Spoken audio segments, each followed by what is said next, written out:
Hello, it's Iino. Today, I broadcast you logistics news in July 2023. This section will discuss rising ocean freight rates, major shipping companies, and digitalization. So, let's get started. Maersk, CMA-CGM significantly increased freight rates for Asia to Europe. Amidst unstable cargo demand, Maersk and CMA-CGM have announced plans to raise freight rates from Asia to Europe.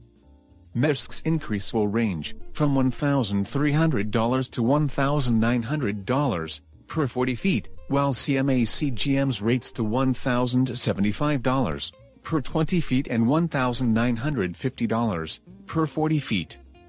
Maersk explained the price increase as a necessary measure to maintain high-quality service. With the current sluggish growth in cargo demand, it is difficult to add a peak season surcharge, as cargo growth during it is not expected to increase. It is reported that this is the background behind the decision to raise the surcharge, in order to maintain a healthy market and high-quality service. I personally believe that the price increases by both companies will be favorably received by industry participants. With the competition to lower prices, making it difficult to maintain reasonable prices, it is likely that the price increase will help maintain service. It will be interesting to see how this price increase will affect the industry, and how shippers will react to it. It is possible that the success of the price increase will encourage other shipping companies to seek similar strategies. I will keep a close eye on future trends in the ocean freight rate market, while also observing the situation of shippers and shipping companies. Container freight rates to North America rise $300. Container freight rates to North America have reached their highest level since the beginning of the year. According to data compiled by the Shanghai Port Exchange, on July 14, spot freight rates from Asia to North America were $1,771 per 40-foot container, an increase of more than $300 from the previous week. Spot freight rates from Asia to the East Coast were also up $300, at $2,662. It has been suggested that the price increase may be due to the economic adjustment caused by the U.S. Fed's rate hike policy and the instability of the Chinese economy. Around mid-June, it was believed that the Fed would need to raise interest rates twice in the future, but recently the prospect of a single rate hike has been gaining strength. If only one rate hike is needed, the tightening of the economy will ease. Ocean freight rates are heavily influenced by the economies of the US, China, and Europe. While it is unlikely that space will be scarce in the future, changes in market conditions could affect space availability and cargo carrying plans, so appropriate action will be required. We will continue to monitor market conditions closely and seek appropriate freight strategies. CMA-CGM eyes second place in the world in container fleet. CMA-CGM is eyeing second place in container fleet. MSC is currently in first place in terms of container fleet size, Maersk in second place, and CMA-CGM in third place. CMA-CGM has a fleet of 626 vessels and 3.49 million TEU in operation, with Maersk in second place with 682 vessels, 4.13 million TEU. The company currently has 120 vessels, 1.22 million TEU remaining on order, indicating that it is investing in new vessels. On the other hand, Maersk's order backlog is 33 vessels with 400,000 TEU, and the company appears to be holding off on investing in vessels. The company is strengthening its total logistics and focusing on providing door-to-door services. While CMA-CGM continues to invest in new vessels, MSC, the number one ranked company, currently has an order backlog of about 118 vessels. Before the corona pandemic, the market conditions were difficult for shipping companies. However, as a result of the severe space shortage caused by the corona pandemic, profitable shipping companies began to invest in new vessels one after another. This year, 2023, will see a rush of new building, and even so, at this point there are still 120 vessels on order from CMA-CGM alone.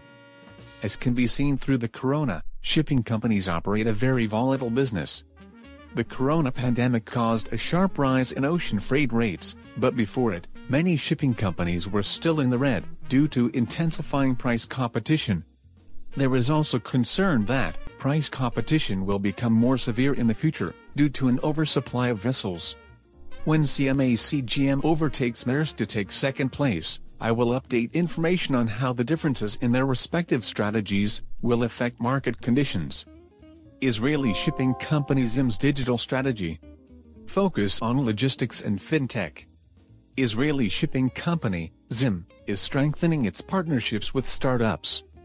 ZIM is working with startup company, 40Cs, to offer flexible payment options through its trade finance platform. The platform is based on the concept of ship now, pay later, allowing exporters to receive payment quickly and importers to defer payment.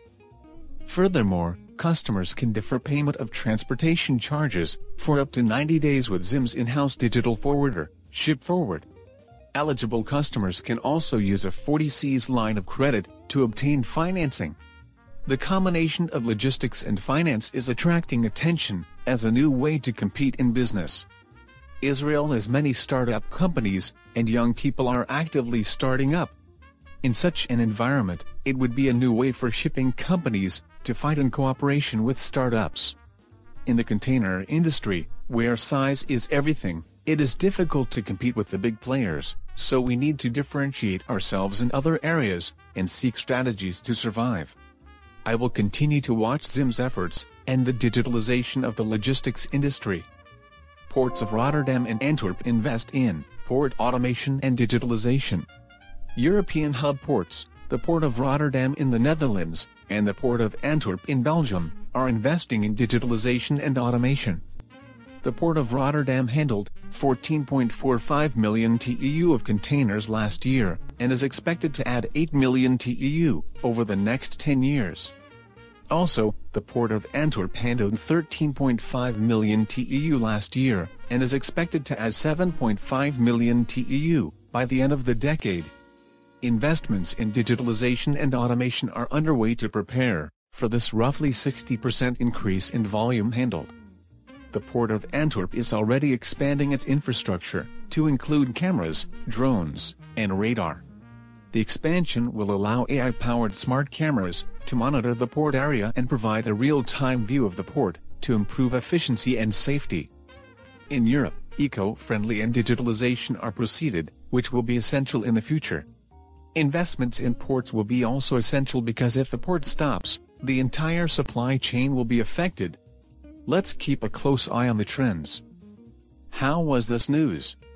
Market conditions are changing rapidly, including economic conditions and investments by various shipping companies and ports. It is important to develop appropriate strategies for each of them, and I will continue to update this information in the future. That's all for this issue. Thank you very much. In this channel, I explain about international logistics knowledge for your better understanding. I hope this video will be a good support for your logistics job. If you have any shipment from Thailand or to Thailand, please feel free to contact me, Iino-san, anytime. Also, I'm very motivated to keep updating these videos. If you subscribe, press good or comment anything. Well, thank you. See you next time.